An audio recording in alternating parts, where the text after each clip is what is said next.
کہتے ہیں کہ پرانے زمانے میں ایک دانا بزرگ تھا، اور جب وہ بیمار ہونے لگا اور اس کو اپنی موت قریب محسوس ہونے لگی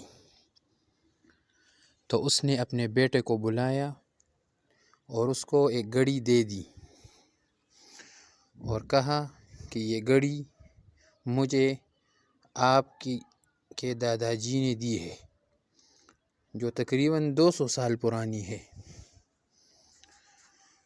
اس نے بیٹے سے کہا کہ اس سے پہلے کہ میں یہ گھڑی آپ کو تحفے میں دوں، آپ پہلے بازار میں جا کر گھڑیوں کی دکان سے اس کی قیمت معلوم کر لیں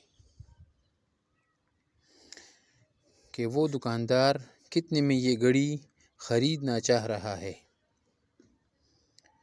بیٹے نے گھڑی لی اور دکاندار کے پاس گیا، قیمت معلوم کر کے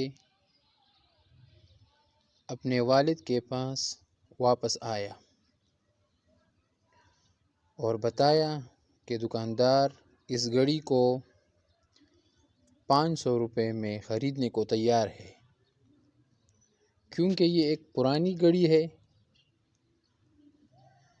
والد نے پھر کہا کہ جاؤ اور کسی ہوٹل والے سے اس کی قیمت معلوم کرو۔ بیٹے نے باپ کی بات مان لی اور ہوٹل والے سے بھی قیمت معلوم کر کے واپس آیا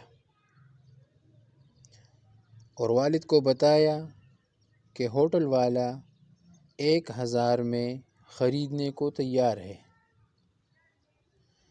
والد نے پھر کہا کہ اب جاؤ اور کسی عجائب گھر والوں سے اس کی قیمت معلوم کر کے واپس آؤ۔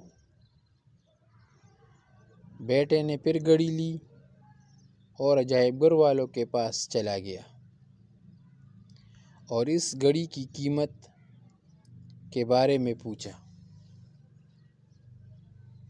اور بھاگتے بھاگتے اپنے والد کے پاس آیا اور کہا کہ وہ لوگ اس گھڑی کو 10 لاکھ میں خریدنے کو تیار ہے۔ تب والد نے کہا کہ دیکھو بیٹے، میں تمہیں یہ سمجھانے کی کوشش کر رہا تھا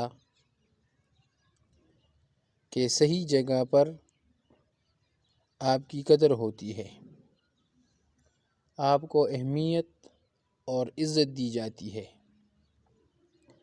اپنے آپ کو غلط جگہ پر مت ڈالیں جہاں آپ کی کوئی قدر نہ ہو۔ آپ کی قدر وہ جانتے ہیں جو آپ کی کام کی تعریف کریں اور آپ کو حوصلہ اور شاباش دے۔ ایسی جگہ پر بالکل مت رکھنا جہاں آپ کی حوصلہ شکنی ہو، جہاں آپ کے کام کو سراہا نہ جائے۔